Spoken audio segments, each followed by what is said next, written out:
And what's going on, ladies and gentlemen, and welcome back to another episode of the Koop'd podcast, the podcast that loves you in every universe. And as always, folks, my name is Koopa, and for the first time ever on this show's illustrious history, we have collected three guests for the show because, y'all, it is finally here. One of the cinematic experiences of the year has arrived. We are in a post-Multiverse of Madness. Doctor Strange in the Multiverse of Madness has just dropped this past week, and I couldn't do this one alone or with just one other person. I had to collect a gaggle of experts and cinema fans to talk about what has been a pretty polarizing entry into the Marvel Cinematic Universe. But we're going to talk about everything in between, from the good, the bad, to how I almost spent $25 on a Tesseract full of popcorn when I saw the movie yesterday. But without wasting any more time, let's introduce our panel for today. Coming in hot to my direct right. Again, he's been one of the Marvel correspondents on the podcast. Please welcome back to the show, Banjo, aka Banjo. What's going on, brother? How you doing? I'm chilling, my man. Having a really, really good time, of course, on the Koop'd podcast. Super happy to be here. Super happy to talk about the Multiverse of Madness, what it brought, and what to expect from it. Also, I absolutely love that Sam Raimi is back preface. So, yes, sir. Yes, I'm gonna be spitting that gospel all night. Coming up next, someone we haven't had on the show in a minute. I think the last time I talked to this person, did we talk about Shang-Chi? That's the last time I had you on my show, Reggie? Yeah. So, back in the early dwindling days of Phase 4 when we had no idea what we were going, and now we still have no idea where we're going, truthfully, but at least it looks a lot cooler. It's Player 4, a.k.a. Reggie. What's up, man? How you doing? Yo, I'm doing great. I'm definitely here to speak about this great movie. Nothing but greatness I have for this. Plus, especially what's going forward, there's a lot to speculate. Oh, yeah. So and we're not as in the dark as before. The lights are slightly on. They're dimmed, but we have a kind of game plan for what's coming forward. But we'll talk about all that. And our final guest on the panel, haven't had him on the show since October. And, when I saw that we were talking about, the first true horror entry into the MCU, I had to get our resident horror expert on. He's the host of the Howling Hour podcast and one of my favorite people on the internet. Ladies and gentlemen, please welcome Pilgrim, a.k.a. Chris. Chris, what's up, man? How you doing? Doing pretty good, man. Took a nap, had some coffee, and ready to discuss some Sam Raimi goodness and some multiverse not so goodness. I'm truly excited. We're gonna I had to get a gaggle of people on here to get a bunch of varying opinions on this because, like I mentioned at the top, this has been a pretty polarizing entry into the MCU. As we kind of waved our way through in a post Endgame world, I feel like a lot of what Marvel's released, I think for the most part, people have received it pretty well. You've had a couple of clunkers in there. Like, I wasn't the biggest fan of Black Widow, and I thought the Eternals was a waste of my time. But everything else, was pretty fire. I think all the shows have been good so far. I absolutely love Shang-Chi. It was one of my favorite movies of last year, and Spider-Man made me cry all 4 times that I watched it. So, we have a lot of ground to cover here, and I'm going to give you guys your warning up top. We're going to be getting into the spoiler stuff soon, but I'm just letting you guys know. We're going to have there's spoilers galore in this film, and it's really hard to talk about this movie in a non-spoiler setting without spoiling anything. So, you're giving your first warning up top here. We're going to talk, some non-spoileries, right now, and then we're going to get into the good stuff in a bit. So, I'll just run down, the basics of the movie right now. Doctor Strange in the Multiverse of Madness is directed by the great Sam Raimi, written by Michael Waldron, who was the writer on Loki. I think that was the show he wrote on. Yes. If I'm correct. Yes.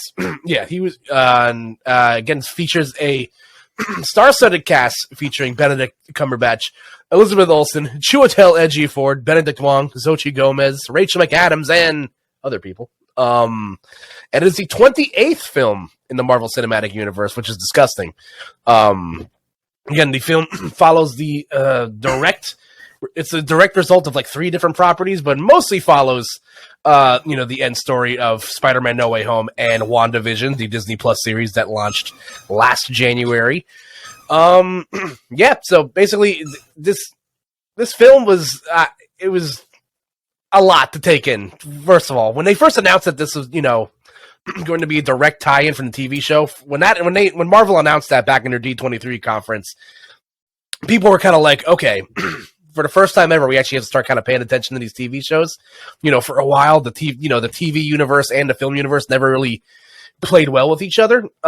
So we now have this sort of multiversal, sort of buddy cop adventure, with Doctor Strange and the newly introduced America Chavez, as this young girl with superpowers from another dimension is being pursued by somebody. Doctor Strange tries to recruit the help of the Scarlet Witch to help calm things down, and shenanigans ensue. So I think we'll go around the panel. We'll get everybody's we'll get everyone's spoiler-free thoughts, and I want to hear about your theater experiences. Because we got an Avatar trailer, which is pretty dope. Right off the cuff. Everybody excited for that? No, not even a little bit. They plan on doing like 3 more Avatar movies, and I just don't care. There's a certain cadence you have to have with these type of things, right? And it's the same thing about like Kingdom Hearts, right? It's just like, okay, now you released Avatar, but you waited I'm almost 30, my G, and it's just like the magic is worn off at this point for Avatar. Like, we get it, like how it was like James Cameron's directing another movie, and all the technology behind the movie is groundbreaking, but now it's like every movie that has a big budget uses the same tech, and it's just like, hey, I'm down for an Avatar sequel, but I'm not gonna be knocking down doors to see it. I'll say that. All right, and my part, my group was late to see the trailers. I came in, the movie already started, so I did not see this Avatar trailer. Everybody's talking about it like afterwards, and I thought nobody saw the movie, and I'm like, I never saw the movie, the original Avatar, and now every time I'm talking about it, I'm like, yo, did anybody see this movie? Everybody's suddenly seen it. I feel like I'm in the wrong universe. It's literally just space Pocahontas is what it boils down to. Like Dances with Wolves. Exactly. Yeah. Any sort of thing of forbidden love between 2 species. I saw the trailer looked dope. I saw the movie. I've seen the movie twice. So I saw the movie. I saw it later. I actually saw it tonight by myself at a local theater. Nice. And I saw it in IMAX 3D yesterday, and they showed the Avatar trailer in 3D. Looked dope as hell. I saw a tweet online today from that I thought was quite interesting, where somebody was just like, anybody else kind of like miffed at the lack of a cultural impact that Avatar made? And I was like, yeah, pretty much. This film was, it's. I think it's back into the number 1 highest grossing film of all time after James Cameron saltily released a film after Endgame came out. So, I haven't seen the movie since 2010. So it's been 12 years since I've properly seen the movie. So I can't really speak for how good it's age or not. I thought the water looked cool. Sure. I'm in, I guess. I'll cross that bridge eventually. I'm more excited for Bullet Train, truthfully. Out of the previews that I saw. That movie looks sick as hell. Yeah. The new also, it looks sick as hell. And also, I'm convinced that every time I see that new Despicable Me trailer, I'm convinced that movie came out 2 years ago. But I'm just like, you mean it's still not out yet? You're still forcing a Gru prequel down my throat? What's going on here? Interesting stuff. When a movie property grosses $1 billion, bro, you kind of got Hollywood will give you the green light for just about anything. Your movie franchise gross $1 billion. I forget how fiscally successful those movies are. Bro. Yeah, they're money makers. They're crazy successful. It's it was the same thing like Cars. Yeah, The merch that's just true. sells. All right, so we know that Reggie was late to his movie experience. What about you guys? How was your theater experience watching Doctor Strange? It was standard, like it was standard, like Marvel, like run of the mill, like oh my god,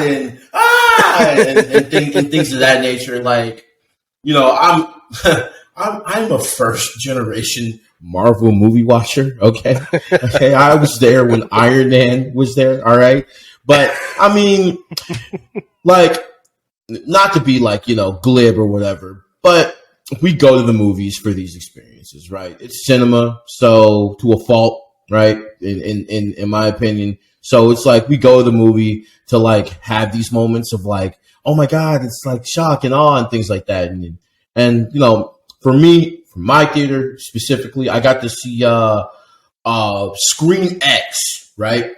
So basically, what Screen X is that there's some shots of the movie to where it's shown out in the front, but then like there's a projector on the left and the right, and it shows like a almost like a 180 type deal. Like if you were looking at a movie through a curved screen type deal, right? So I watched the movie that way. I thought it was dope. I thought the movie price was definitely justified. You know what I'm saying? I am, like I said, it was a run of the mill Marvel superhero shown at midnight experience. Yeah, I have some thoughts about the movie, some honest thoughts about the movie, as we all do. So we'll get there in a sec. Chris, what about you? I'm actually curious. We talk about other films a lot every now and then. I'm curious what are you in the Marvel Cinematic universe, like seeing each other? Like, are you on talking terms? Like, where's your stance with the MCU as a whole? I think it's funny because like I probably have only really seen maybe 4 Marvel movies actually in theaters because I really just don't care. Anything I need to know is just going to be spoiled for me, and I can just do that because I'm also generally against just the Marvel Cinematic Universe, like on principle, because none of these movies actually have an ending. It's like you're fed sweet nothings at the end, and it's like, and we'll call that an ending. So I've never really been a big fan of it, but I mean, I was actually kind of happy. I went on Friday afternoon at like 4:00. To see this, and the theater was not packed. There was maybe 10 other people in the theater with me. Some like younger kids who, they were like the ooh and ah and oh my god, and so like that was fun. And like people laughed at the jokes, which I thought was nice because I wasn't laughing at some of those jokes. Same. and then it was with the end credit scene. I liked it. I laughed at the end credit scene. Everyone else was just like, oh, big oof. And and I walked out laughing because everyone else was pissed off. I love that energy. And all right, so let's make it quick. We'll get everybody's spoiler free. We'll get everyone's spoiler free thoughts before we jump into the meat and potatoes of things. So, Chris, you go first. What's your spoiler free as you can get take on the on Doctor Strange and the Multiverse of Madness? When Sam Raimi is allowed to be Sam Raimi, the movie really works and it's really fun to watch. When it has to hit all of its story beats, it's just empty of all personality. Like it's just some of the dialogue in some of like moving from set piece to set piece is so grating on my psyche. I'm like, who wrote this? A 12th grader, like doing like a theater stage play. Like what's going on here? But yeah, I definitely see why the reasons why people don't like it. I don't generally agree with. I'm not seeing a whole lot of what I think is wrong with the movie. Some people just don't like horror, and that's just it on its face, which is funny for me because this movie really, it's like a little bit a step above Goosebumps, really, for me. But yeah, it was enjoyable because I love Sam Raimi, and Doctor Strange is my second favorite Marvel character. So, and Scarlet Witch was awesome. So it was alright. There we go. Reggie, what about you? Where are you sitting with this one? I actually really enjoyed the movie. I understand like some of the gripes I hear with it, but I feel like that's just people expecting more from it. Like they expected more like an Avengers level type stuff. While it isn't at that level, but it's a really good, like, it's like a thing below. And I'm glad with that outcome. Because that's what I was going in to see, personally. So, like, it didn't subvert my expectations. It was pretty Marvel at the thing with the dialogue and stuff, but I know what I'm getting, so I was like, I had a good time. What about you, Banjo? Where are we sitting after all this? So after like digesting this movie twice, right? There's enough treats in it and there's just enough to save this movie from becoming mid. I'll say that for a fact. So the script was weak, wasn't enough development. There wasn't that much development, or excuse me, I'll say there wasn't enough screen time with Doctor Strange himself. I feel like Sam Raimi, 100%, whether people know it or not, was actually the star of the movie. That's just me, though. And also,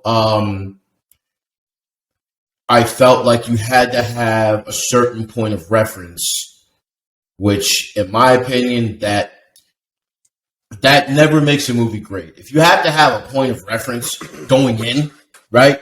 Yeah. Like, if you can't go into the movie, like, fresh, you know what I'm saying? Then I feel like that kind of takes away from the experience a little bit. But that's just me. Like I said, there's enough treats and things in this movie that'll delight the fans, and there's enough things that Sam Raimi did as a director to keep the movie from being mid. I promise you, if the movie was in another hand, in anybody else's hands, probably wouldn't have been successful, and it probably would have been like Thor 2 level. Yeah. You know what? I agree with a lot of what you guys said, and I think we're all on the same page where, and even we said it in the top. It's so nice to see Sam Raimi not only just back in the seat of an A-list summer blockbuster, comic book movie, but have the freedom and like the room and the budget to do Sam Raimi things. And a lot of the reviews that I read beforehand, going into the film, they were saying how like if you are like a fan of Sam Raimi's work, if you like The Evil Dead, if you like Drag Me to Hell, if you like any of those like, if any of Sam Raimi's just like flagship franchises, you're gonna have a great time with this movie. And I can understand why. It's camp, it's gory, it's a little cheesy at times, but it works. Beautiful. In the context of what's going on in this film. For the greater MCU, it's definitely a stark turn for what you're used to. But I don't think that's necessarily a bad thing, truthfully. And I agree with a lot of the sentiments that the plot feels pretty paper thin sometimes. I think that's on purpose because it allows them to kind of go a little buck wild with the stuff that they do show you in the middle of the film. I think my biggest thing, and I talk about this a lot whenever I talk to like Marvel fans whenever a new movie comes out, it's about managing your expectations. And like Reggie said, I think a lot of people were anticipating this film to be like an Avengers level crossover. Once they announced this film and they like literally mentioned the multiverse by name, they've kind of been like cock teasing us with the multiverse, since Phase 4 started. So I feel like everyone was kind of circling this one as like a tentpole moment. Yeah, so like, okay, this is where things are going to make a lot more sense. And granted, I left the theater with a lot more questions than I did answers. I do kind of have a pretty good idea of where they're trying to go with Phase 4 and like what that next big step is going to be. I'd say more often than not, I enjoyed myself throughout this film. Again, I wish they gave Benedict Cumberbatch more to do. It's a shame it's been 6 years between films, between proper sequels, which is the longest gap in the MCU. But once my biggest takeaway from this is that Elizabeth Olsen is great. She absolutely crushes it as the Scarlet Witch. So yeah. She is. I have some issues with what they do with the character, but overall, she absolutely smokes it. And I'm just saying, I'd raise Billy and Tommy like they're my own. So, right. Call me. Yeah. That being said, though, this is the time where I'm going to give you guys your final warning. again, we have to kind of break down, the meat of this film. So this is your last warning. We're going to jump into some of the spoilery stuff here as to, why the film worked and why the film didn't work. So this is your last warning. Go see the movie. I think that's my thing. Again, there's some, like Banjo mentioned, it's a shame that there's some prerequisites you have to do. I was a little surprised of how much of WandaVision you actually have had to see to understand this movie, right? Versus everything else that came out, because we'll talk about that as we get into the film. But WandaVision is definitely required viewing, and you should be watching that anyway, because that, in my opinion, is like still one of the best shows that the MCU has put out. So watch it, go watch the movie, and come back and listen to this. You have been warned. Don't do it. And we're gonna move on. So, where do you guys want to start here? Do we want to start with the big, with the big reveals? Do we want to start with the fact that they left nothing for us to be surprised about in this movie? If you watch any of the marketing material, we can start with the marketing material, because I have gripes about this. Like, I remember there was this in the magical time called the 90s and the early 2000s. Trailers released and didn't reveal the entire goddamn movie. I hate it so much, and I just like.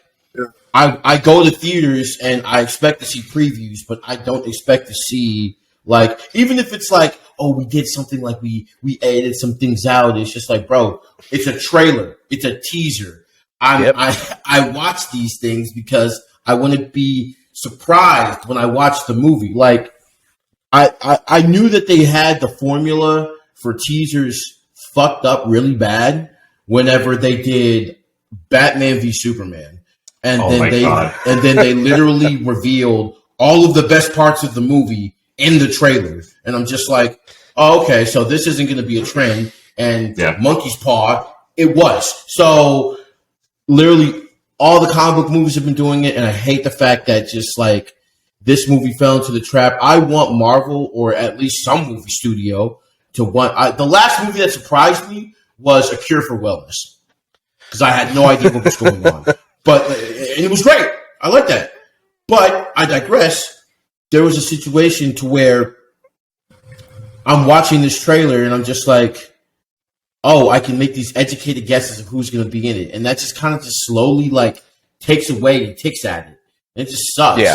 So I just hope that the marketing for movies just eventually gets better. But for a movie like Multiverse of Madness to come out, you literally can't say anything. You can't. And it's just hard because, how do we promote the movie? Find a way. But you can't say anything. You can't. Yeah. Yeah. I think, so it's weird. I feel like this is a great prime example of, I think everyone should hire the No Way Home marketing team, because that movie was able to market a film that, had a trailer come out pretty late into its release window. And that's something that Marvel has had a lot of trouble doing, is that, like Chris mentioned, a lot of these films don't have real endings because there's no real, there's always something weaving into something else. So sometimes they paint themselves into corners, like what happened in a post-Endgame world, where you have to advertise for one more movie coming out, but you have to reveal the fact that one of your biggest stars is dead. So, you're kind of, cutting off your nose to spite your face, a lot of these instances in the marketing, marketing realm. But you look at how No Way Home was able to market itself. It's able to show some of the big set pieces from the movie without revealing the fact that Tobey Maguire and Andrew Garfield showed up.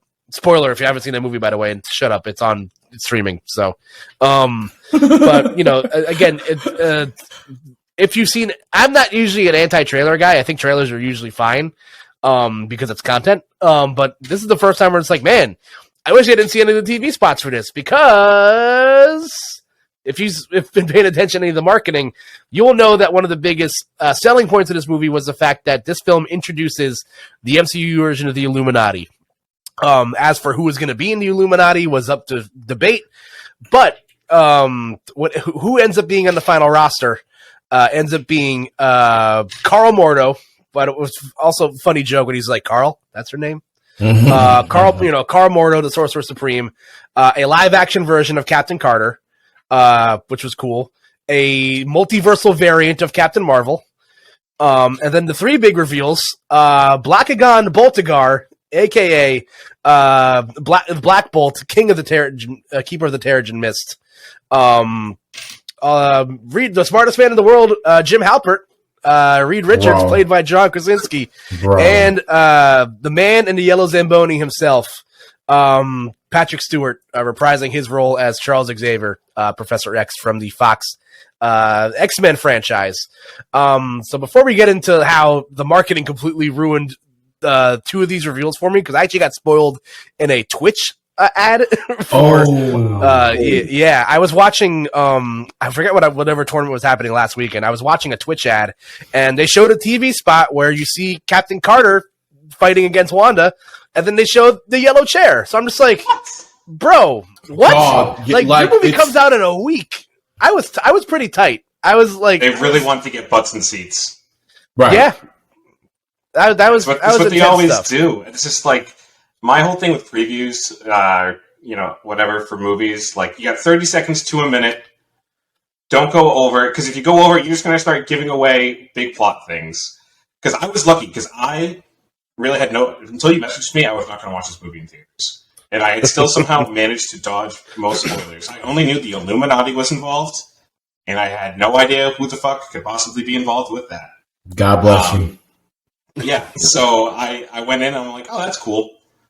And like people in the audience were popping off. But like, yeah, it just sucks, because like if you really care about like no spoilers, enjoying the cinematic experience, like kind of having an untainted, Marvel viewing, you kind of just have to not touch technology for like a week going up to a movie, because that's when it's all those kinds of previews come out, and they're like, also if you didn't know, if the other previews didn't get you there, here is some extra things that you can come and see. It's like, well, you just showed me, so I don't have to go now. Thanks.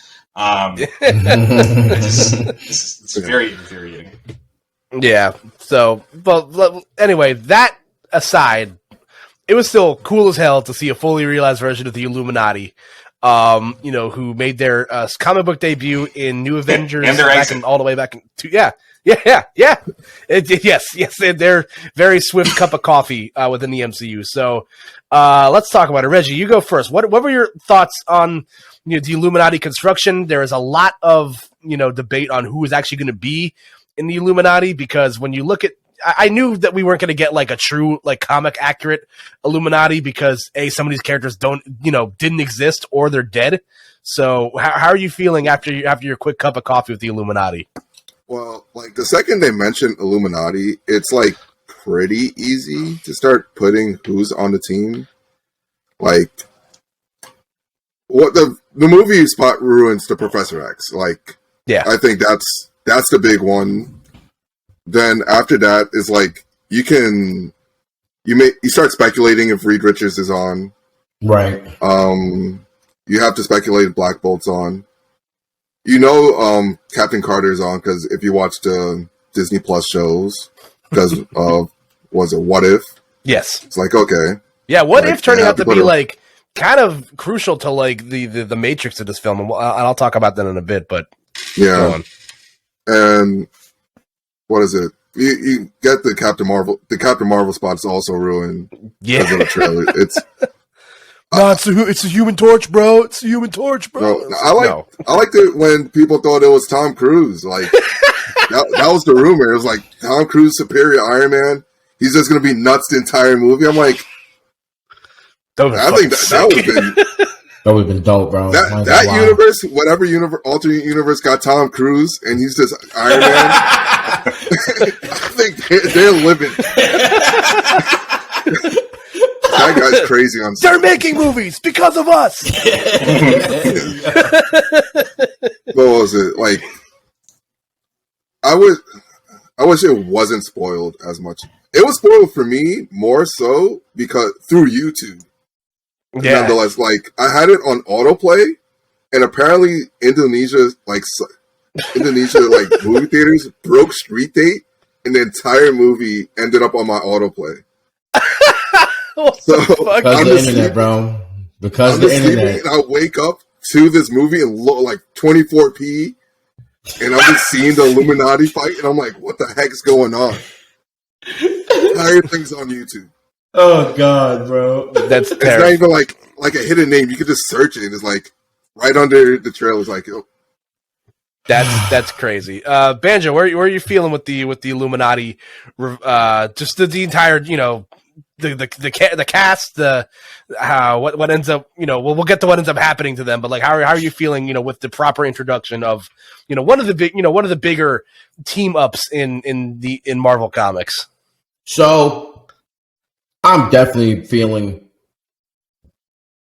preface. I'm a huge Fantastic Four fan. I am a huge Fantastic Four fan. So when I saw Reed Richards, Banjo, there's not a lot of you guys. I'm telling you, I know, I know. There might actually be 4 of you.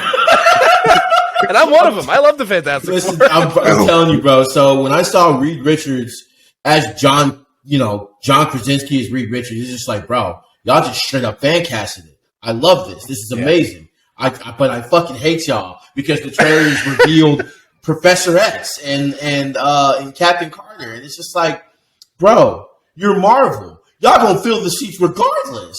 Mm-hmm. Why are y'all doing this?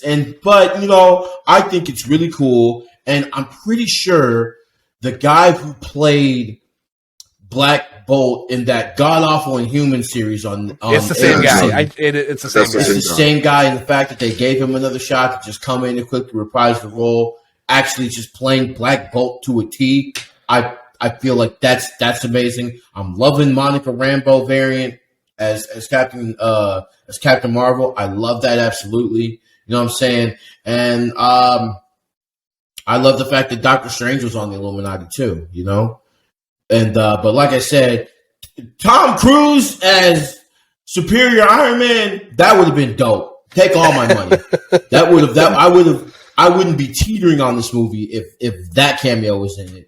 That and Deadpool. But in any case, I feel like, the Illuminati, they came through and they served their purpose. Let's be real. They served their purpose. They were there in the movie to make Wanda scarier, right? Because Wanda's supposed to be basically the Terminator in this movie, right? Nothing can stop Wanda when Wanda wants her children, right? She's over here dream walking and taking out Earth's most powerful heroes, not the mightiest, but the most powerful heroes, right? So they were in the movie to make it. So they did their job, right? They did the job, right? For statistics, for stats sake, right? They got their screen test. Reed Richards works on screen. Reed Richards works. Greenlight it. Go ahead and make John Krasinski Reed Richards. Just do it, all right? Professor X. We love X-Men. We love it. Come on with it, right? Monica Rambeau as Captain Marvel. I love it. I love the whole concept of the Illuminati. And yes, they came in, they served their purpose, got messed up by Wanda. I love it, right? Like I said, those one of those that particular moment in the movie is one that would have hit extremely way harder if they never teased it. If they never teased it and I went in this movie blind, it's like, you're ready to meet the Illuminati. Bro, it would have been just a collective, just like, oh shit, wait, they're about to do the Illuminati. And then, the excitement just revs up in the theater, and it makes the experience that much better. Unfortunately, they didn't do that. So, I will say, though, the Illuminati reveal is one of those things that 100% saved the movie. Marvel knows that we love our fan service, so they did deliver on that aspect. Not mad at it. How you feeling, Chris? Post, does Jim Halpert strike you as the smartest man in the world? So it's funny because one of my buddies who saw the movie this weekend was like, I hate that they put John Krasinski as Mr. Fantastic. And I was just like, I thought it was great. I definitely think he has he definitely has that sure-footedness and kind of that very calm, rational kind of energy to him, which I thought worked great. All the way up until his unraveling. Yes. Woo! It was pretty good. Yeah, that was string cheese, bruh. I will say, I wish that, because I love Patrick Stewart. He's not going to be around much longer. How many? If you want to actually use him in future movies, I don't know. I kind of wish it was James McAvoy. In this movie, he looked old. Yeah. And like in that appearance, I looked at him in the wheelchair. I'm like, damn, he's aged up. It's like he's trying to pull Wanda out of like the rubble in the bunker in her mind, and I'm just like, he's gonna throw out his back. Yeah. He's gonna have a heart attack and die in there. Yeah, but I think they're just like okay, well, we can just pass this off as a variant, right? Because of Loki, it's like, oh, he's a variant. He's just a variant of Professor X, which I'll actually go into that way further into the podcast. Yeah. We'll get there, but. It's funny. When I just got out of seeing this movie the second time, nobody in my theater like clapped at all for like any of the Illuminati reveals. Like, first of all, seeing a fully comic book accurate Black Bolt blew my fucking mind. That's the one where I thought they were not going to do that. I thought they were going to find some way because they teased us with the Inhumans way back during Phase 3. We're talking like at least like 7-8 years ago, and then they went from turning it into a movie into a really shitty ABC show. And, but like what Marvel does, as they've completely erased all the importance of shit like Agents of S.H.I.E.L.D. and everything in between, they take some of the best parts of those movies or whatever, or their shows, and they utilize them for themselves. And, good for Anson Mount. He's making Star Trek money now, from what I understand. And, he gets to play a fully realized comic book accurate version of Black Bolt. Fork and everything. Cool as hell. I thought that was awesome. I popped off for John Krasinski because I'm just like, there's no way they're going to do it. It's stunt casting. If it's the first thing that comes up when you Google him in a search engine, and I'm just like, it looks just like the Photoshop. They did use the bearded Reed Richards, like we've been doing for the newest comic books. So I'm like, cool. The uniform looks sick. I believe him as a leading man here. If it means that we get Emily Blunt as Sue Storm, cool. I'm down with it. I can vibe with it. I have my theories of what they're going to do with the Fantastic Four. We'll get there later. As do I. So yeah. And I thought the Captain Carter stuff was fun. It's cool seeing Haley Atwell do shit. She looks swole as hell. And again, call me. But she like I was kind of shocked at how important What If is to the Pantheon here, because when I'm looking at shows that people are asking me, it's like, oh, like what do I have to like study up on before this? I'm just like, well, definitely watch WandaVision. No Way Home probably might get a reference in here. Loki might be important, and then maybe watch What If. I'd say What If is the second most important thing you pay attention to here because of the existence of Captain Carter and universes falling into each other. When we get into the Sinister Strange stuff, but the Professor X stuff, man, that was. That got me. Like when I watched that movie in IMAX, when they play that like little opening jingle from the X-Men theme song, shit my fucking pants. I was like, no fucking way. Like it was so like he did look old as hell. Patrick Stewart is in his 80s now, so he looked very old. But like just hearing Patrick Stewart talk about Thanos and like shit that happens in the MCU, and he's wearing his green suit and he's in the stupid yellow Zamboni. I'm just like, this is my Professor X. This is so fucking cool. Like I hate that it was leaked to me in these fucking TV spots, but that didn't take away from just how crazy of a cameo this was. And I something that I heard in a podcast is like, well, they don't have to worry about like using Patrick Stewart in further movies because they've already screen tested the Professor X's. And people seem to be okay with it. If they choose to go with James McAvoy for, a future, X-Men, whatever they choose to do in the MCU, I'd be cool with that. If they go in another direction, I'd be fine with that. But I think if this is the last time I see Professor Charles Xavier, I'm pretty satisfied. And I just think it was really funny looking through all these, like, going through the flashbacks of, like, how they used the Book of Vishanti to, like, beat Thanos, and they just, like, flash into that, like, one scene on Titan, and he's just there in his big, stupid fucking chair. And it is so fucking funny. Like, he's just, like, he rolled up in a fucking Zamboni on this, like, rough terrain. I'm just like, what kind of tires does he got on this fucking thing? But, we get the story of the Illuminati, of how, that universe of Strange was corrupted by the Darkhold. They then used the Book of Vishanti to defeat Thanos. Something I noticed on my second viewing is that Thanos only had, I think, 4 Infinity Stones when they beat him, so not full power level Thanos. But that ends up they end up warning that's like, oh yeah, like, this Strange is going to be, our biggest issues are Doctor Strange's. I think this is one of the first times they properly mentioned Earth 616, which got a pretty big cheer out of my theaters. And when when they mentioned that was Earth 838, I was like, "Are you sure you don't mean 938?" Which is the one where in the comic books, that's where the a multiverse where Doctor Doom is in power. Mm-hmm. So, there's definitely some seedlings and some Easter eggs that are planted there. But like we mentioned, the Illuminati here for a quick cup of coffee. Like we mentioned, they are here merely to show how powerful Wanda is. And I think what is the most Sam Raimi thing in this movie is watching these cameos get absolutely fucking brutally murdered on our screen in what is some of the most graphic deaths in a Marvel movie. These guys got. We're talking like Invincible levels of getting got in a PG-13 movie. So I'm watching Reed Richards get spaghettified. Fucking Black Bolt blows his brain out. Like that reaction, my theater was pretty reserved the second time I watched it. I had a kid in the audience yell "No" when Black Bolt blew his brains out. That's that guy's favorite superhero. Oh my god! Wait till he watches the TV show. Maybe want to blow my fucking brains out. And when Professor X got his neck snapped, there's also audible "oh my gods" and "no's." Bro, he got played. There was like 12 of us in the theater, and people were losing their goddamn minds. That man got played, bro. Because it's just I'm thinking bro, there's no way that Wanda's gonna kill Professor X.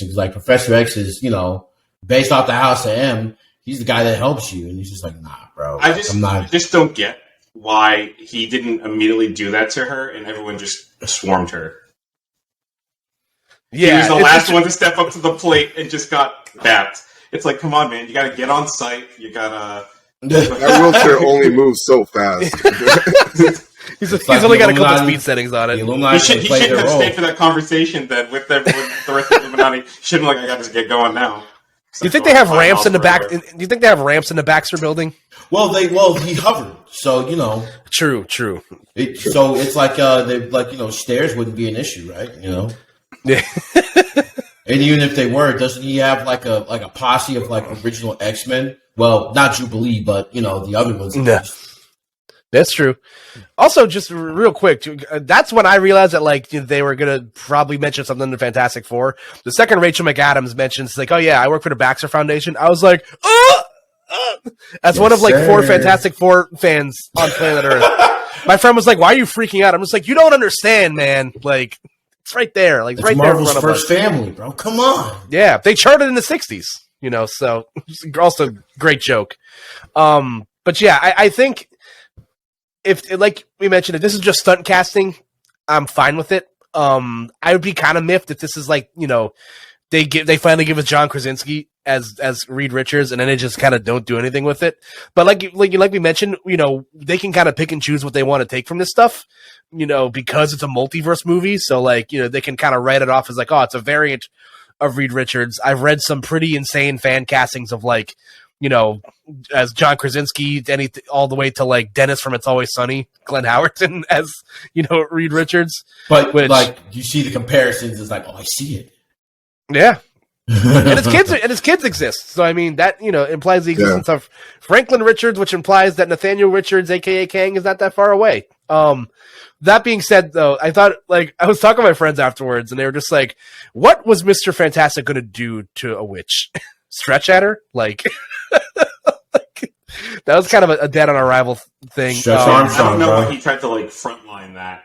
He right up front, and it's just nah, man, you're assisting. Let Captain Marvel take care of it. Yeah, no, he actually assisted. He gave away the biggest hitter. He's this guy just needs to talk at you. It's oh, really? Yeah, just removed him out. Yeah, it goes full Matrix and takes his mouth away. Galaxy also, brain. Yeah, and also ripped Haley Atwell, who gets literally cut in fucking half, which is gruesome. That shit was gnarly. I was like, golly, dude.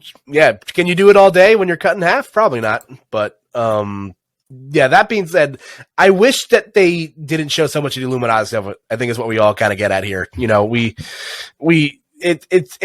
it didn't take away like too much for me because it was so cool to see it in action. But I just wish I got to like, you know, be properly surprised by a lot of that stuff. You know, because like I said, this is like between Professor X, you know, and you know, Mr. Fantastic. These are like some of your biggest playing cards to left in the deck as to what's coming forward. So like, it, you know, while it does lead up to some speculation of what's going to happen, it still feels like, damn, I wish like, you know, a lot of the stuff didn't get like revealed beforehand. Cause like you said, once they reveal the Illuminati's a player here, you can kind of assume where they're going to go with some of this other stuff. The Superior Iron Man stuff would have been sick. I'm actually kind of shocked that that's like the one leak from this film that like didn't actually end up coming to fruition. But yeah, that's it's, and when I watched this movie the first time, I was just like, that can't be it, right? Like in regards to the cameos. And then it kind of is. Yep. We kind of get a straight up, you know, horror, you know, chase film here for the rest of the movie. So we kind of mentioned, you know, the paper thin plot here. You know, Doctor Strange is having these nightmares, you know, that turns out to be multiversal portals to himself. You know, that's how America Chavez gets involved. She can jump through the multiverse. She's being pursued by somebody. That somebody ends up being the Scarlet Witch. And if I have one major takeaway from this film, is that Dr. Stephen Strange is King Avenger at fumbling the bag in every single universe, both romantically and with literally giving away crucial information as to what's happening. So like, let's kind of I want to kind of transition into the Doctor Strange of it all. So like, we'll start with you, Banjo. Where are you feeling story wise here? Because you know, Michael Waldron, I feel like again he was kind of given like a real paper thin like straight line to play with here, and they kind of take a couple of twists and turns. But like, where are you feeling at the end of, you know, what is essentially supposed to be the Doctor film sequel, you know, story here? So how are we feeling? Serviceable. I'll say that at the very least, the movie is serviceable, right? The movie is clearly, very, very clearly setting up for something greater, right? That's going to happen in the MCU going forward. But it's just like, when you speak about the multiverse, it's just with the future plans that they have for the movie or for the MCU in general, which, come on, Young Avengers, Kang the Conqueror, Miss Marvel probably going to get the cosmic bands in the Miss Marvel show. The Eternals dealing with cosmic entities and things of that nature, and then the introduction of Reed Richards, and then talk of incursions. Come on, guys! I think we all know where this is leading into. Like, it's leading into Secret Wars. Come on. So basically, and when you mention, and then when you know that Avengers Secret Wars is definitely at the end of this, or all but confirmed at the end of this, it's so hard to like basically pitch a multiverse movie and then give so little of the multiverse, right?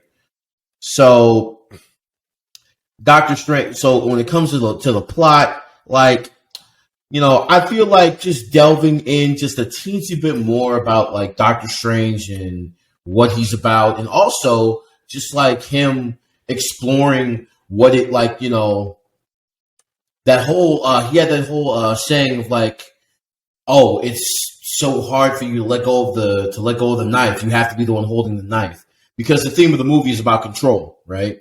The theme of the movie, like, is Stephen Strange willing to give up control to someone else and let them be the hero?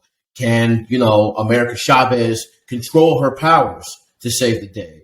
Can Wanda get control of her life and her emotions? Like, things like that. Like, the theme of the whole movie is control. And I would have liked to have seen that, you know, delved into a little bit more. But this is, you know, to Chris's point, right? When the movie never ends, you can't really give it like a concrete plot to lead up to an ending, right? Because there's always something more. And I wish, right, like, if this was just a standalone like Doctor Strange movie, I think the movie would have been baller. But when it comes to the plot, right, it's serviceable. There's only so much you can do without revealing everything else. But as cinema fans, as Marvel fans, we know what's coming up. let's Reggie. How you feeling plot wise here? You know, just given the whole Doctor Strange of it all. You know, the Wanda of it all. You know, where the film ends up going once you get past the cameos here. How are you feeling story wise? Story wise, it's definitely the weakest part of the movie. It's literally, let me get to it's like an ABC plot, I guess. It's like pretty simple to understand. Like, there's not much going for it in terms of the plot. I think the biggest aspect is I'm getting the cameos. I'm gonna get some fanfare, and that's essentially it. It's like, even with Doctor Strange giving control, there's not much development there. Like, I had a discussion with the people who I went there with, and I'm like, at first we talked about it, did he really learn a lesson at the end of this movie? Because if you go to the end credit scene, not really. No. Yeah, he didn't really learn shit.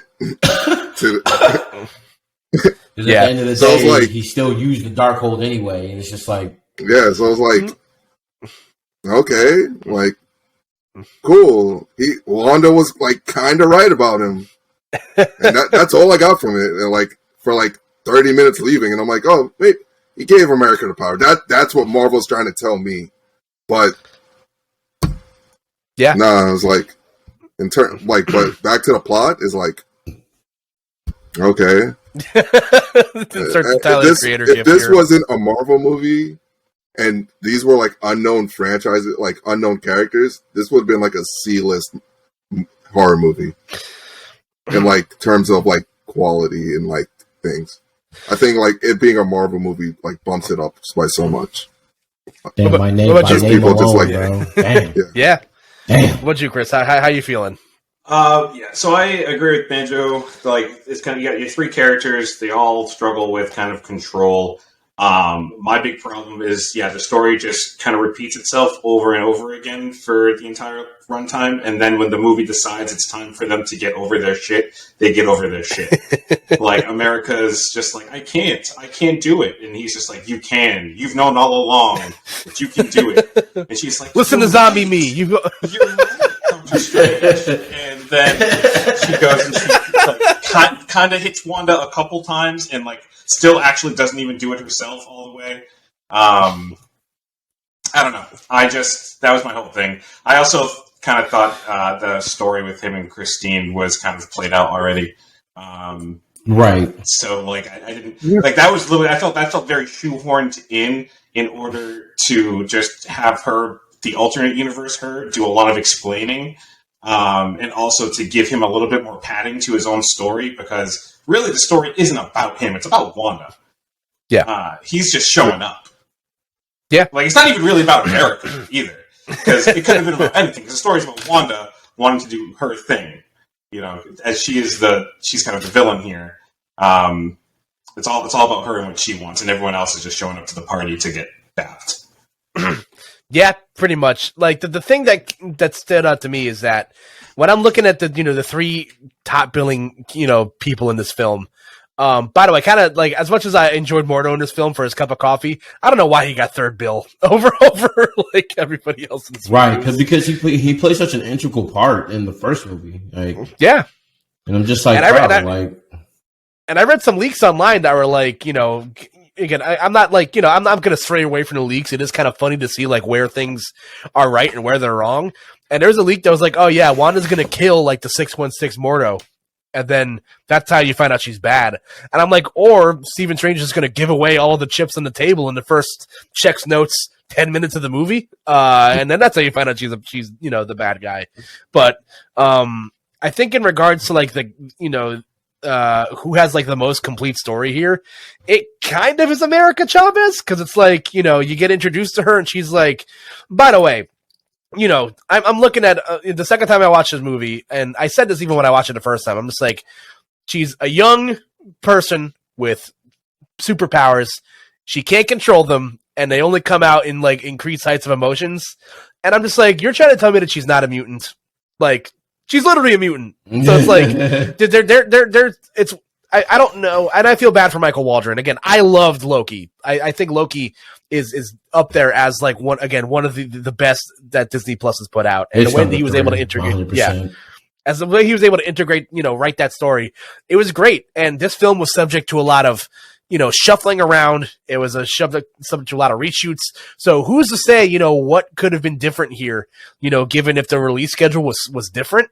And I feel like you can kind of tell there's some instances where like some of the story stuff gets just kind of dropped off a cliff because they had to shuffle the release schedule around. So, you get like a pretty okay introduction to America Chavez, who again is just more seating for the Young Avengers. Doctor Strange doesn't feel like we mentioned, just doesn't feel like he has any consequences to what he does. He kind of fumbles around, causes an incursion, gets a cool third eye, and it's still not dating Rachel McAdams. So, I will say it was cool to see Rachel McAdams actually have like more shit to do in this movie. Like she was incredibly underutilized in the first Doctor Strange, which made me kind of sad. But it's cool to see her have more to do here. But like you mentioned, Chris, that storyline felt kind of played out within the first like 10 minutes. My man went to her wedding. You were down real bad at halftime, man. Like, what are you doing? It's just like poor Stephen Strange can't get out of his own way. But it was rough to watch. And again, I think, like we mentioned, it's Wanda's movie at the end of the day. I thought it felt like the movie kind of ended some of the stuff that they talked about in WandaVision, where like she kind of deals with the grief of what she caused to the people of Westview, at the end of the day. But I feel like a lot of that is because she's been reading the Darkhold and like her mind's all fucked up. But she is menacing, she is terrifying, and she is like one of the strongest characters in the Marvel Pantheon. And I think she really crushes it. Do any of us believe that she's actually dead? Because I don't. No, absolutely not. They showed everyone graphically die, and Wanda, there's a red light poof, which is her like getting away from the implosion. Yeah, damn well they ain't gonna kill off no. She's gonna have her face turn, and then she's gonna be on the Avengers because they're gonna need her. Because like I was talking about it with my sister, I think. Which is like kind of like your strongest, like the stronger characters in the MCU right now. And I'm like, on planet, you got Wanda. And right. She's number one currently. Oh, yeah. Right. Number one pick off the board. It's like her and then like Shang-Chi. Yeah. Yeah, and again, when that's actually a pretty good point when you think about like the strong characters in the MCU right now. Wanda's definitely the strongest, like on domestically, and then you look at Captain Marvel, who's like kind of always doing her own thing. And I think like one of my friends brought this up to me, where it's just like they always have an excuse as to why they can't get other superheroes to help out in these situations. Because like my one friend's like, why does Doctor Strange have to leave the wedding to go fight not Shumagorath? Why does he have to do it? Why can't Spider-Man do it? And I was like, there's always an excuse, because the superhero is always the first one to ask, why can't you get one of these other motherfuckers to help you? And it's right. like, I don't want the help of Hawkeye or one of the many bug-themed superheroes. It's just like, I get it. It's fine. But again, I feel so... I just want Wanda to be happy, and she's lost so much. Yeah, like really, that's something I was going to point out. Like literally since Avengers, Age of Ultron, they have denied that woman release. Honestly, like literally for every movie that she's in, every show that she's in, she's going through some bullshit. Age of Ultron, brother dies after she realized she had been betrayed by a robot. Go fucking figure. Civil War, right? Accidentally kills people and then gets internment for it, right? Infinity War, right? Killed her lover after they had to fight, after their life got ruined in Europe, right? Killed her lover. Oh, and died. Don't forget, right? Yeah. She gone. WandaVision couldn't handle the grief, made an energy copy of fucking her dead lover, and then two kids who were never real to begin with. They have constantly not allowed Wanda to rest, and I call this happening. I said in my tweets, I said she's going to destroy the MCU somehow. Now, this movie might have been a tiny, teensy little bit of a preview of that, okay? But they have constantly been fucking with this woman since she got here. She is not allowed to. She has not been allowed to have a happy ending yet. It has not happened. Yeah. That's the thing. Like, we haven't really seen any other heroes like try to reach out and be a friend to her, right? In any of these things, like it's like initially you think it's going to be Strange, but then that's gone within the first 5 minutes of the movie. Yeah. It's just like she needs some. There needs to be a movie where she meets someone who is going to be she can lean on, and then they'll have a nice little friendship that I'm sure will not ruin, not be destroyed. Right. And there's White Vision. Yeah. It's probably going to be White Vision, guys. Or you know who it's going to be? Her dad. Just saying. But I just if Thor didn't lose the entirety of his home planet and his human race, I would say Wanda's the most tragic character in the MCU. But, right. And I get that's also kind of a theme of Phase 4. Like everybody's just traumatized. Yeah. They're all a bunch of orphans. Yeah. Everybody would benefit greatly from group therapy, I think, in Phase 4. That would be a good one to lean on. But everybody's literally been neglected. I just realized that. Holy shit. They're right. He's right. Chris is right. Yeah. Everybody's sad as hell, man. But again, I'm very like we mentioned, Secret Wars definitely feels like the play. They didn't bring on and John Krasinski to talk about incursions for no reason, because I feel like you mentioned, as we get deeper into this whole MCU, just bigger picture thing, a lot of this stuff is going to be kind of hard to chew on for for just a common moviegoer. There's going to be a lot of homework you kind of have to do. So, as someone who's a comic book fan, the second they start talking about incursions and universes colliding into each other, I'm just like, oh, shit. They're talking about Secret Wars. They're talking about the Ultimate Universe. That's how you're going to get the mutants and shit. That's how you're going to get Miles Morales crossing up into this shit. So, we at least know that there's, at least 833 Earths and 73 multiverses, one of which is paint. When it comes to just visuals in the film, that was probably my favorite sequence. Watching American Strange. Yeah. You think there's a paint Bruce Campbell in that universe too? Because I hope so. Only red though.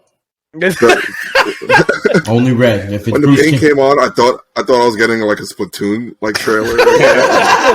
This is weird marketing. When I saw the dinosaurs, I thought that was going to be a Savage Lands reference. I was like, "Oh, that's cool." That's I figured that they were going to try to tease the animated one just a little bit, and just all right, cool. This is fun. But instead of making, I actually thought, I'm sorry. I actually thought we were going to get more of the animated universe because of What If we're going to go through. Yeah, not because of What If, but I'm like, this would be a good way to I know the X-Men '97 movie or TV show is coming up. Yeah. So that would be a good way to reference them or something because I know they have a few animated projects that they want to put up. Mm-hmm. Yeah. That would have been a really fun little tease on some of the upcoming kind of projects they got going on instead of just look, dinosaurs. Paint. Imagine your MCU introduction to Wolverine is him lying on the bed looking longingly at the picture frame. Oh my god, that was but if you haven't watched X-Men '97, by the way, it's a great fucking show. I've been watching it as background noise. That show is so fucking '90s. It's fantastic. Bro, but Cal Dodd is Wolverine. He's just lying on the bed. He's lying on the bed looking at the picture. And then all of a sudden, America and Doctor Strange appears. Who's this gutter trash in my room? Gutter trash. Come on, bro. Y'all, this is literally low hanging fruit, guys. We're giving it. Come on, Tell Doctor Strange I made him a convertible. It's just that was interesting. But like we said, What If also kind of, sort of playing into the final act of that musical note battle that happens between Doctor Strange and Sinister Strange. We get into that universe where it looks very much like the New York from the What If Doctor Strange episode, where everything's just kind of melting and falling apart. And we get Strange versus Strange in what was a very, visually speaking, it was pretty dope. It was camp. It was horror. It was It was so silly. I thought they'd lean more into the Sinister Strange stuff, but it turns out not. It's just a variant of Doctor Strange and also read too much of the Darkhold and now is fucked up in the brain because of it. So, but you know, it led to a great final fight sequence where you get Zombie Strange again. Great, you know, and how are we feeling in the pantheon of zombie shit? Where do we put zombie Doctor Strange? Like I was vibing with that. I thought that was cool as hell. The Raimis know zombies, baby. Yes. They know how to make them look, how to make them act, like how it should all look. It was fucking awesome. Because I knew when that body was buried, I'm like, that's coming back. Yeah, that's what you do in a Marvel movie. Little things get dropped in the beginning, and then in the end, it's just like, oh, it turns out this was useful after all. And when that guy rose up, and it was just kind of like the lightning, and it was stormy. I was just like, oh yes. Yeah, that was full Sam Raimi camp for me. And I know some of my friends were like, I wasn't digging that. I'm just like, you all are fucking sheep. That was so fucking cool. Which is why I'm like, which is another like gripe that I have about this movie is just like, bro, I know that you and I'm talking directly to you new gens, to you new gen moviegoers, bro. Take a rainy day, bro. Watch some Sam Raimi. Watch Darkman. Watch Evil Dead. I was going to talk about Darkman later. Watch Evil Dead. Watch Evil Dead 2. Watch The Army of Darkness. Spider-Man 2. Yeah, Maniac Cop. Maniac Cop. Yes. Intruder. Maniac Cop 2. Bro, like Spider-Man 2, literally top Terrifying. 3 superhero movie ever made, bro. Sam Raimi. This is, and y'all have to know, like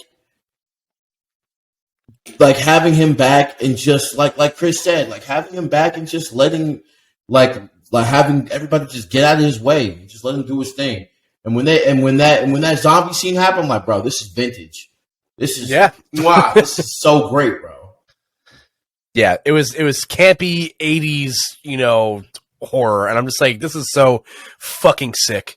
I can't remember. Did a song start playing when his body was coming up, or was it just there was like score? No. We haven't talked about it all podcast. Danny Elfman's score was wicked good in this movie. Yeah. So when Doctor Strange is going, you know, is kind of fighting his inner demons, you know, from possessing a dead body. You know, we hear some pretty sick electrical guitar riffs, and I'm just like, yo, this is so fucking metal. It's so sick. I actually think this is the best score of like any Marvel movie. Personally, this is like it's up there. One of the first times I went, and I'm like, man, I might actually buy the album or listen to the album of a Marvel movie because I'm like, man, this is pretty good. Yeah, there's two like albums in the Marvel pantheon that really stood out for me. This one. And then Black Panther, not just because it was just like, and I'm not talking about like, you know, the album curated by Kendrick Lamar, which is one of the best albums of the year, by the way, all hip hop heads. But I'm talking about, you know, the score by Ludwig Göransson, right? Who made everything like sound like tribal and everything sound like, you know, like, oh, this really sounds like Wakanda. But he also did work on The Mandalorian and other Star Wars projects, and, you know, he produced albums and mixtapes for Childish Gambino back in his early days. But that's beside the point. The point is that Danny Elfman fucking rocks. It's no secret. He's been doing great work for like literally ever. And if you're a nerd, you should know who he is by now. Like, yeah, that was the soundtrack was absolutely great. Again, a frequent contributor with Sam Raimi. Even at the end of the day, this movie could have, you know, once I saw that they gave Sam Raimi like a title card in the previews or for the film, which they never fucking do. Like they did it for Chloe Zhao because Chloe Zhao won an Academy Award. They did do it for the Eternals. Yeah, which makes sense because like, you know, you're selling a new group of superheroes to us, so like you got to get your big, you know, splash screen in there somehow. Mm-hmm. But like Sam Raimi getting his roses, and it was worth it in spades. But you know, we get to see, you know, sort of the anything else we want to talk about before we kind of get into like the come down of this film, you know, the ending of everything. Anything else you guys want to mention or touch on? Do you want to talk about Bruce Campbell? Yeah, Bruce Campbell. Yeah. Man, again, when I saw him, it took me a second to realize it. I'm just like, wait, I think that's Bruce Campbell. Like, there's two things said you on always his look Twitter for that he had a cameo in this movie.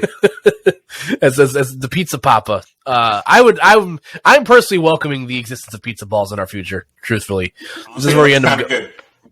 Yeah, they always managed to make the pizza in movies look so good. But that was a fun little cameo. Again, a great reference to the Evil Dead, where his hand was beating him up.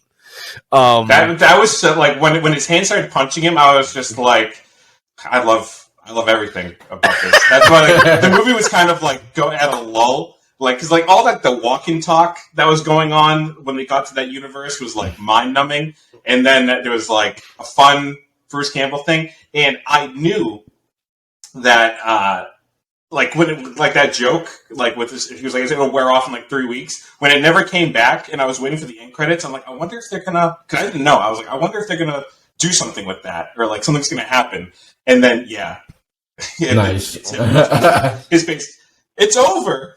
Got the black. That's a top 5 post credit scene of all time. Dude, like, that is my favorite. I could really give a shit about what gets teased next in the credits. It's like that Bruce Campbell cameo in the Evil Dead remake in 2009. Yeah, groovy.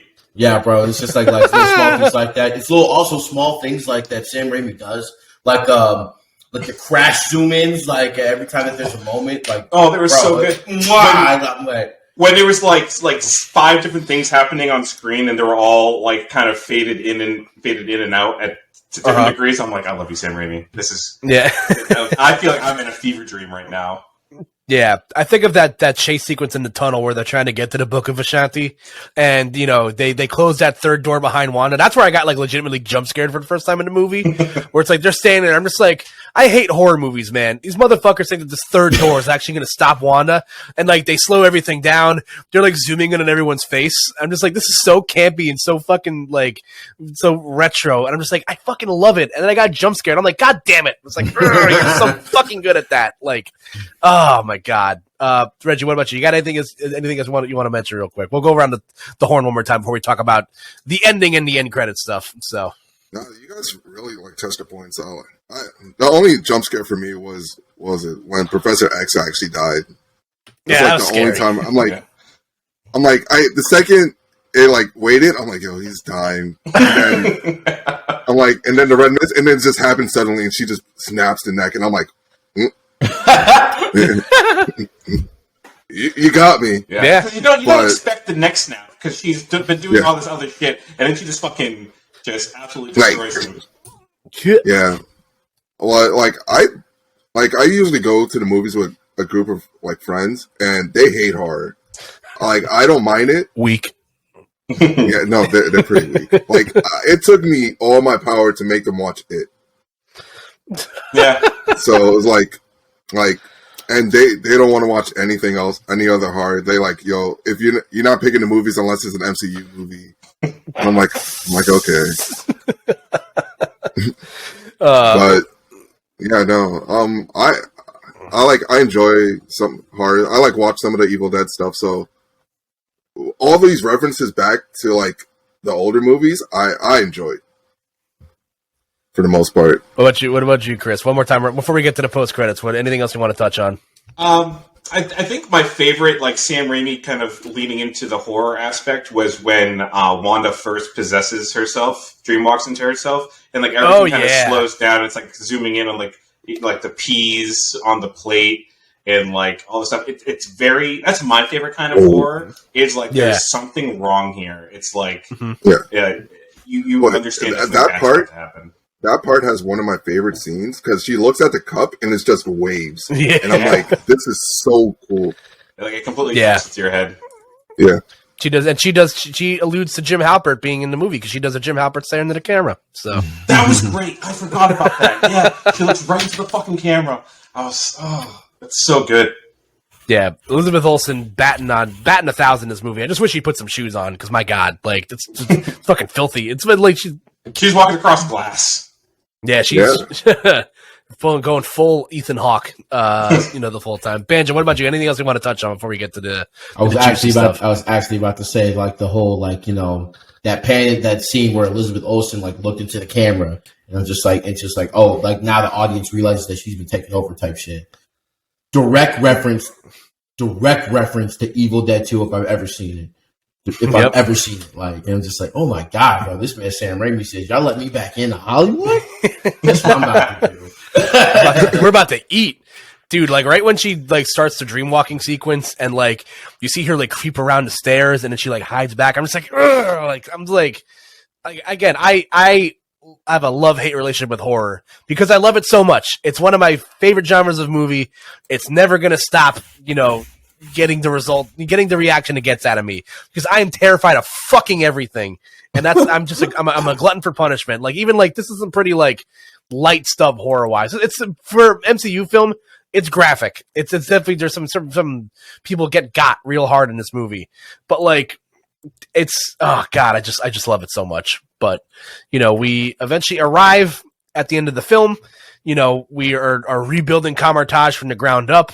America Chavez is now a student in the greater, Kamartaj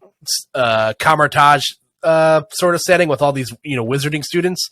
I thought that was an interesting take because I'm just like, are they setting up for what's it called? Is it called like Strange University or whatever it's called in the comic books? I'm trying to remember what I thought what they were going to do was, because like I said, America Chavez is very clearly a mutant. I thought if they were going to do anything in the post-credit scene, they were going to like allude to her getting enrolled into a school for the gifted or something. Well, yeah, which would have been. I thought potentially it was going to be like she's having a conversation with Steven, and then 616's Dr. X shows up. Yeah, and it's just and then Steven has like a holy shit kind of moment. Yeah. But instead she's learning magic the old-fashioned way.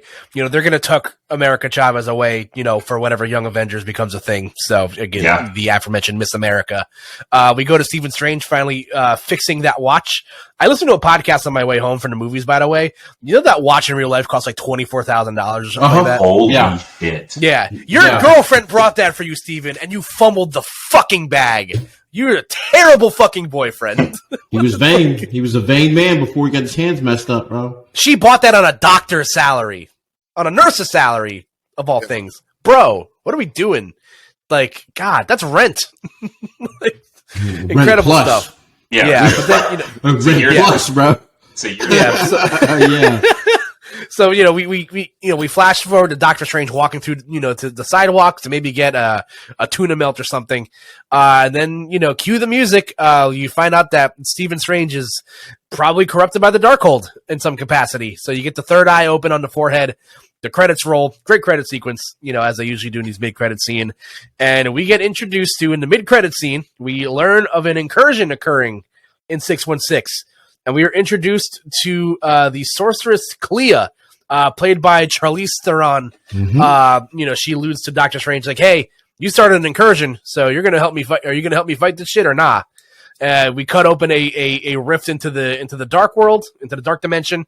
The third eye opens for Stephen Strange, and we now get our setup into Doctor Strange 3, featuring the bigger love interest, in my opinion, of Doctor Strange in the comic books. I've heard rumors of Charlize Theron, being fan cast into Marvel stuff for years, and she's a big get. She's an A-list celebrity. So we're getting to the point where there aren't a lot of these A-list roles left.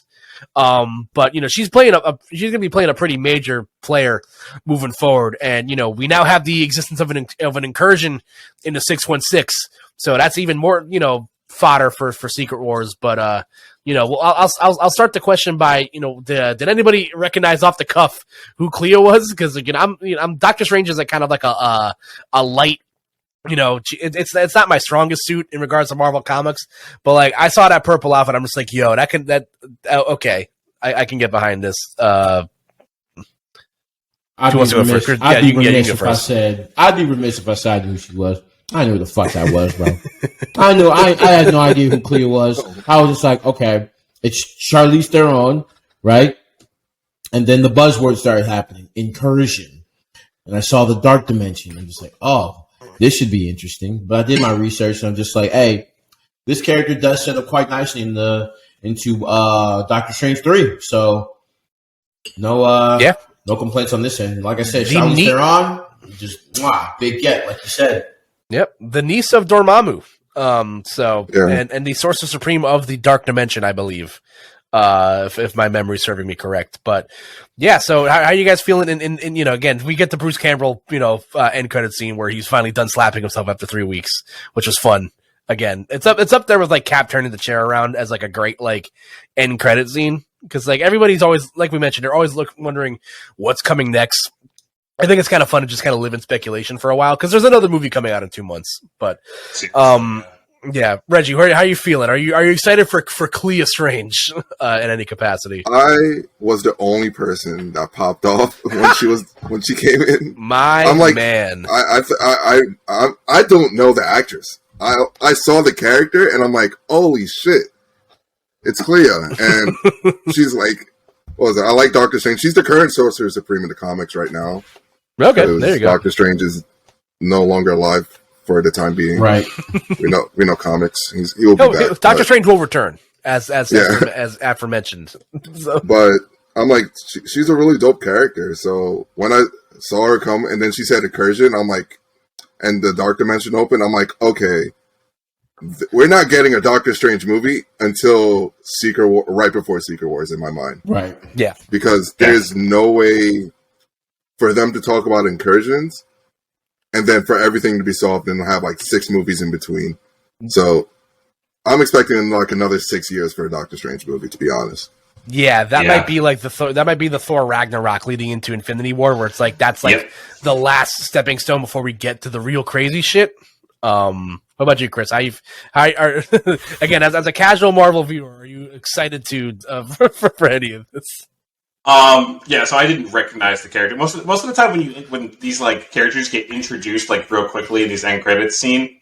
I don't recognize them off the rip. I have to go find out later. I'll recognize the character name, but like just seeing it on the screen, I'm just like, I don't know. I am super hyped though, but I definitely do think it's probably going to be a few years before we get another Doctor Strange movie. I literally was talking to one of my friends. I was like, unless one of the other movies somehow puts the characters in to tie it into Doctor Strange, we're not going to see him for a while. Because they're not doing like in 2 years. They're not going to be having another Doctor Strange movie. That's for damn sure. Yeah. So, I think Benedict Cumberbatch said that he was looking forward to playing Doctor Strange for another like decade. Yeah, it has to. He's the only one, man. Yeah, he will return. And again, he doesn't have the responsibilities of being Sorcerer Supreme. He doesn't have to sit in the Sanctum all day, so he's free to go on these weird multiversal excursions, with his hot new girlfriend, which is fine. I'm happy for him. Again, the scene, the line of "I love you in every universe" really, hit home. Where it's just like, damn, bro, like you fucked up in every in every universe. You absolutely fumbled the bag, which is upsetting, as we mentioned all night. But I'm excited, like you mentioned. But are you happy? Right? No. What would have been dope instead of Clea is if Anya Taylor-Joy showed up as Magic and was like, "Oh, you got interdimensional powers too? So do I. I want to take you to a place that could probably help you with this." And she was like, "Where?" The Sanctum Sanctorum was like, "No, upstate New York." That would have been like, and it's like, oh wait, they're going to the mansion. Okay, that would have been. That's what I'm saying, man. It's so like, I came out of this, expecting one thing. I think is the big thing, and I coming out with more questions than I have answers. But I think a lot of Marvel fans, I saw some tweets circulating around. It's just like, wow, we're like this deep into Phase 4, and we have no idea what's happening. It's just like, well, yeah, I think that's kind of the point. Yeah, they mentioned at the top at Phase, when they were announcing Phase 4, shit's gonna go cosmic. We're gonna be in the stars for a while, and they're also gonna try to work in whatever domestically is happening. So I don't, but the thing that stands out to me is that I think Secret Wars is the next big crossover Avengers multiverse, big crossover event. And, it's going to be a while before we get there. We're going to have to get the TV show beforehand that kind of, I'm sure, sets shit up. You can't have Secret Wars without Doctor Doom, so you're going to have the Fantastic Four, show up beforehand. There's a whole lot of other housekeeping that has to get done, before we inevitably get to that next big crossover event. And who's to say we don't get shit in between that?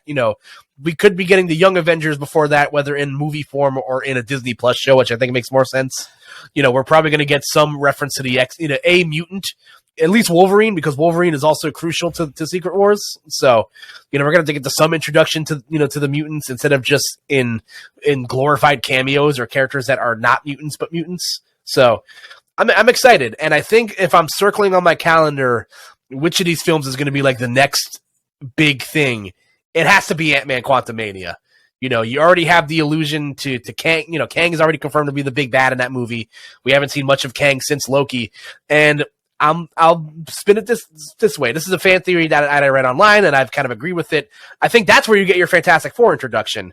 I think I think whatever the quantum realm is this, is the equivalent to like the negative zone or whatever you're familiar with in Marvel Comics. Who's to say that, because I think John Watts, before he stepped down from as director for the Fantastic Four reboot, they mentioned that, he wanted to do like a 60s period piece with the Fantastic Four. So it's like, okay, who's to say that these characters didn't exist in the 60s, got lost in the quantum realm, and then have to get brought back into modern times? I like that. They literally could have been in the quantum realm for a day, right? And then in that day, literally took them like, oh, we've been stuck here for one day, and now 40 years have gone by, right? Yeah. Or 60 years. Yeah. 60 years have gone by. We were in the quantum realm for 5 hours stranded. We came back. On the way back, we had a run-in with Galactus. Galactus there was this story called, Fantastic Four Life Story, and then Galactus was there. He did he was breathing in, and he breathed in like multiple galaxies and stuff, and he literally like breathed in like cosmic rays, and they got caught inside of it. Anyway, so basically, right? They're on their way back from Earth. They get their powers. They crash land like outside of New York or whatever, and then the Fantastic Four story begins or whatever the case may be, right? But it's just like, bro, like John Watts, that would have been genius, like, right? To see like their greatest achievements leading up to that event, then they disappear on some like Fantastic Voyage, some Lost in Space type shit. Like it would have been so cool, bro. I think my headcanon is spinning it to where, like, because I've read rumors online that they were introducing certain members of the Fantastic Four in Ant-Man 3, which I think I think that makes sense. I think that's why they had to move that movie up for a reason. There's a reason why they moved that film up from, a summer release date to, the first film you get of next year. So there's definitely reasoning for why they did that. And I think this is why, because they need to get the, moving on that one, quicker rather than usual. My headcanon is that they penned Krasinski to direct the film, and the only way they can get him to direct the film is if he's actually playing Mr. Fantastic. And they promised John Watts the next Avengers movie. That's my headcanon. They're like, yeah, you don't have to direct the Fantastic Four, but do you want to direct Secret Wars? Like, isn't John Watts also doing Spider-Man 4 now? I don't know, because the Spider-Man stuff is really up in the air right now. Tom Holland has been very coy as to like when the next Spider-Man thing is coming out. So like, well, Spider-Man has to release every 2 years, like legally, because or else it goes back to like Disney, or like after a certain amount of years. So it's going to come out within like the next 3 years, 3 or so years. Yeah, so we'll probably. Again, as we get to the end of the year, I don't know if there's a D23 or anything of this year. We'll probably get some semblance of news, going towards the end of the year for the Marvel stuff. Because looking at the rest of their slate, you got Thor coming out in July.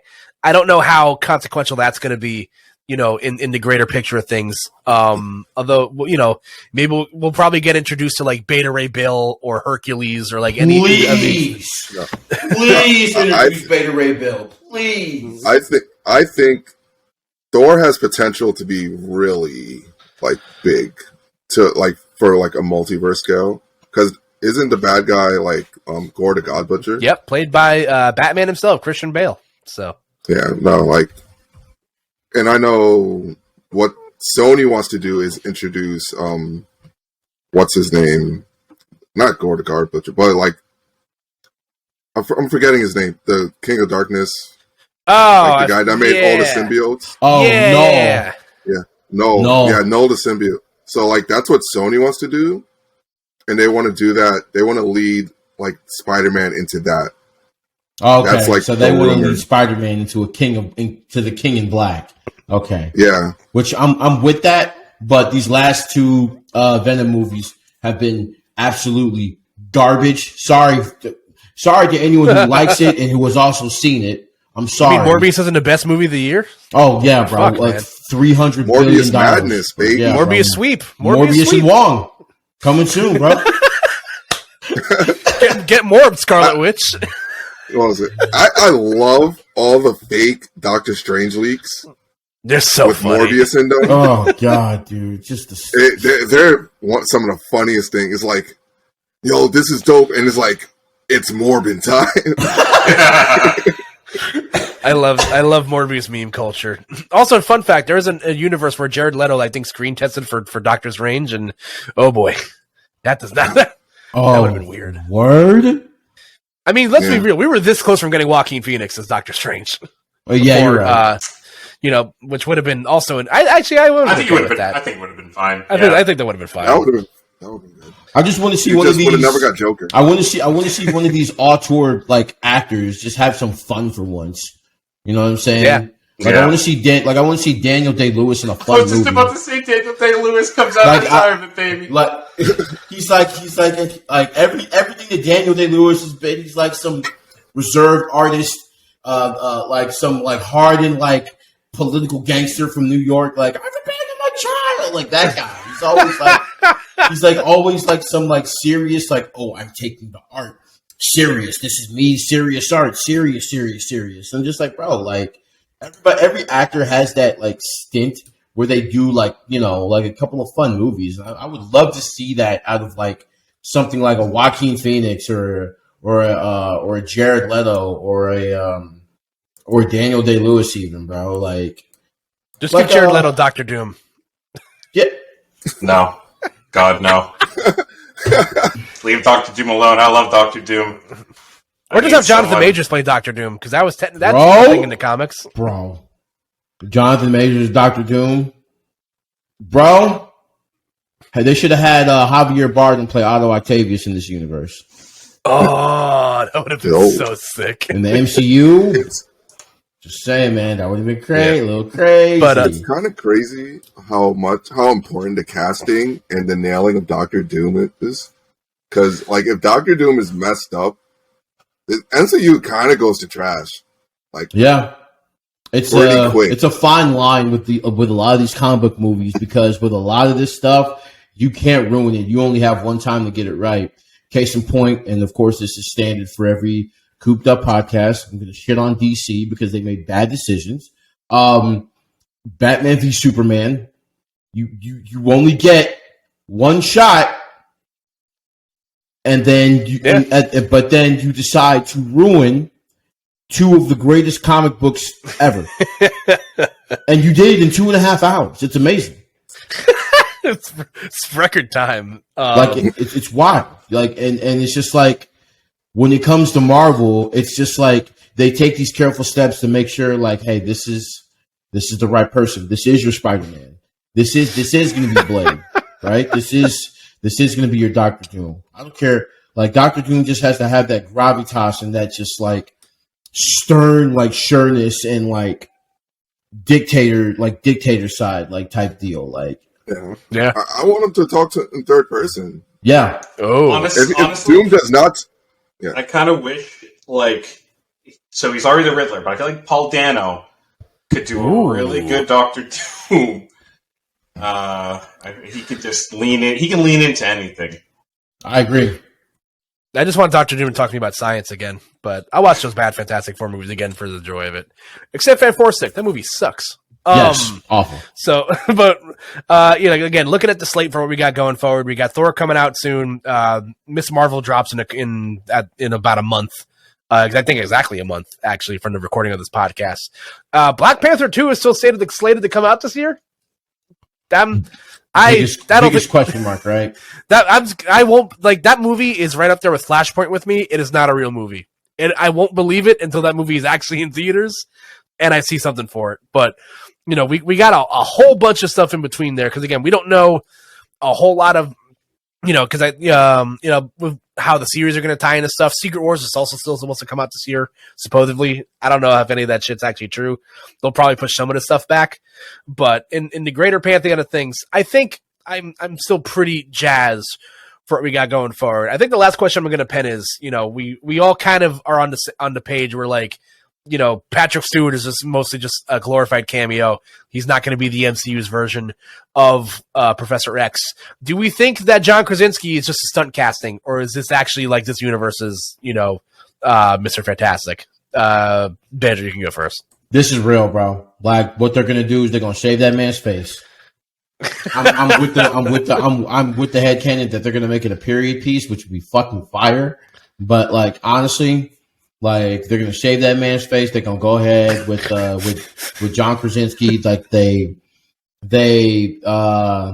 screen tested it.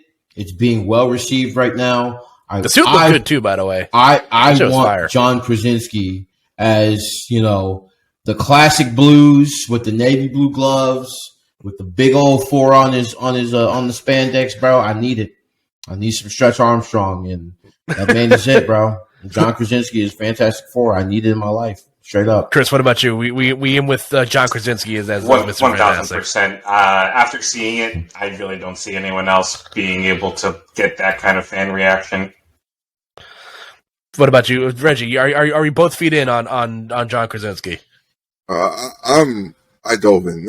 I'm like, I'm for it, but I don't think we're gonna get a shaved face. I actually don't think we're getting an origin for them, to be honest. I think you know what? Like the Fantastic Four movie, not an origin story. It's just the origin story from the Ant-Man stuff. That might be a slight origin, but we're just going straight in. It's interesting to me because if John Watts was still on to direct that, I would have actually believed that because John Watts directed a Spider-Man film without an origin story, and that shit made money. So. I think, like we said, I would love to get a period piece. As for who they pen to direct it, if it's Krasinski, I'm both feet on board. I think he's a phenomenal director. I've heard Peyton Reed's name, the director of the Ant-Man films, attached to the Doctor Strange IP in the past, and I'd be fine with that. Yeah. I unapologetically love the Ant-Man films. They are so fucking fun. They're good. I like them. Yeah, that first Ant-Man movie I have in my top 10 MCU films. Same. It's a superhero heist movie. It's fucking great. And Paul Rudd is my dad, so he's great. But so I don't know. I'm very, very excited for if it's John Krasinski going forward. I'm curious how they feel out the rest of this cast. Again, I've seen some pretty wild fan castings for some of these characters, which include like we mentioned, Glenn Howerton's name has been attached to Reed Richards. Seth Rogen's name's been attached to Ben Grimm, which would be fucking hilarious. I mean, it makes sense. Jewish guy from New York City. It fits the bill. So I'm very excited, man. We're probably hopefully by the end of the year getting some more information, towards that. And I'm stoked. For as weird as the path in Phase 4 has been, I am very excited for what's coming forward. And we get to do this all again in a couple of months, where we get to see potentially Chris Hemsworth last ride as Thor, which I don't think I'm emotionally ready for. But that's going to be a fun one. And again, at the end of the day, go see Doctor Strange. I think it's worth your time. It's if you like Sam Raimi and if you like campy horror shit, you're going to love this movie. If you're like a strictly like, you love the MCU type beat, you probably aren't going to like this film as much. But I still think it's worth your wait. You're going to have to watch this at some point anyway, and somebody somewhere has a girlfriend that hasn't seen any of the films in the MCU, and they're going to have to watch this movie at some point. And, you guys can cross that bridge when you get there. But boys, we've arrived. What I feel like is at the end of our multiverse versal excursion. Thank you guys for joining me again. This is the biggest panel we've ever had on the podcast, and I think for whenever Secret Wars inevitably comes out, I'm going to get one person for every superhero that's in that movie. So it's going to be the world's biggest podcast. But we'll go around the horn. Everybody can plug your stuff. Banjo, where can the people find you on the internet in the multiverse? Well, you can find me at Banjo Plays Banjo on Twitter.com. And check out the YouTube. I do have Banjo's game uploading this week. It's the movie trivia game that I did at the last tournament I was at. Some of the answers were hilarious. I'll give you a sample question. Who was the main protagonist of 1992's Batman? And you won't believe who got it right, and you won't believe who got it wrong. But I'll leave it at that.